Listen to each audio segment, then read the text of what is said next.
मंसूर बिन अम्मार रहमतुल्लाहि तआला अलैह फरमाते हैं, मेरा एक दीनी भाई था, मुझसे बड़ी अकीदत रखता था, मेरी निगाह में तो बड़ा इबादत गुजार भी था क्योंकि तहज्जुद भी पढ़ता था, खौफ खुदा से रोने वाला भी था।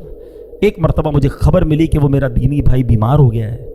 मैं उसके पास गया और देखा कि वो बहुत कमज़ोर हो चुका है, घर के दरमियान लेटा है, चेहरा उसका काला हो गया है, आंखें उसकी नीली हो गई हैं। मैंने कहा भाई ला इलाहा इल्लल्लाह की कसरत करो। तो उसने अपनी आंखें खोली, बड़ी मुश्किल से मेरी तरफ देखा, फिर बेहोश हो गया। मैंने दोबारा उसे कहा ला इलाहा इल्लल्लाह पढ़ो, आंखें खोली, मुझे देखा, फिर दोबारा आंखें बंद कर ली। अब मैंने सख्ती से उसको कहा कि ला इलाहा इल्लल्लाह पढ़ो, कलमा पढ़ो, मैं ना तुझे गुस्ल दूंगा, ना तुझे कफन पहनाऊंगा, ना तेरा जनाजा पढ़ूंगा, क्योंकि वो बहुत क्लोज था आपसे। तो बंदा पता क्या कहता है, कहता हुजूर मेरे और कलमे के दरमियान रुकावट खड़ी कर दी गई है। मैंने कहा ला हौला वला कुव्वता इल्ला बिल्लाह, तेरी नमाजें किधर गई, कहाँ गए रोजे, वो तहज्जुद, वो रातों की दुआएं किधर गई? तो वो कहता है ए मंसूर मैं ये सारे काम तो करता था मगर अल्लाह की रज़ा के लिए नहीं करता था, मैं लोगों को दिखाने के लिए करता था। मुझे तहज्जुद गुजार कहा जाए, मुझे इबादत गुजार कहा जाए, मुझे नेकूकार कहा जाए, मैं लोगों के लिए करता था। तन्हाई में जब होता था ना अकेले में, तो दरवाज़ा बंद करता था तो खूब गुनाह करता था, शराब पीता था, बेहयाई करता था, बदकारियाँ करता था।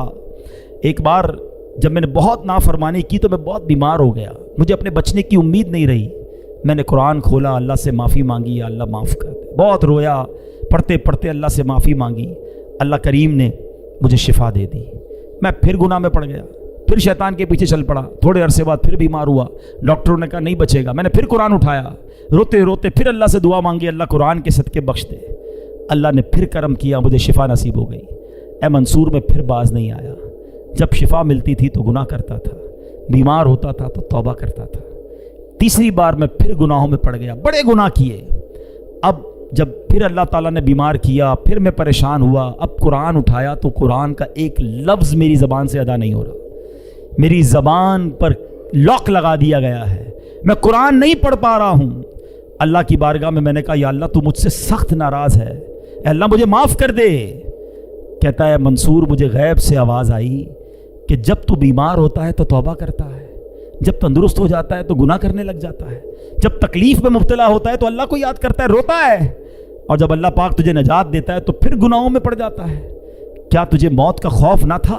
तू अकल रखता है, समझ रखता है, फिर भी गफलत में पड़ा रहा।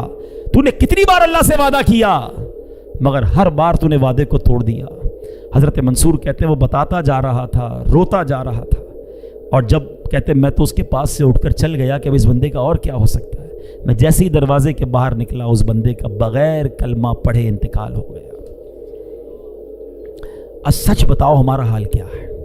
मुश्किल आए, कई लोग मस्जिद में दिखते हैं, हाथ में तस्बीह होती है, सर पर टोपी होती है, को क्या हुआ यार बस कर्जा बहुत बड़ा हो गया है, नौकरी छूट गई है, घर वाले बीमार हैं, वालिद हॉस्पिटल में हैं, अल्लाह याद आ गया है, मस्जिद याद आ गई है।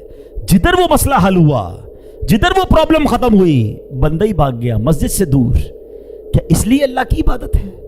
अल्लाह तुम्हें इसलिए याद आता है कि जब मुश्किल आए तो रब याद आया, और अल्लाह ने आसानी दी तो उसी की नाराजगी वाले काम मत करो मेरे प्यारे इस्लामी भाइयों। ऐसा खुशी में भी रब के साथ रब की रहमत को पुकारते रहो, इबादत करते रहो, और अगर कोई तकलीफ और कोई आजमाइश आ जाए फिर भी हम अल्लाह का दर छोड़ के किधर जाएंगे? उस करीम के सिवा हमारा कौन है? वो नाराज हो गया तो मारे जाएंगे।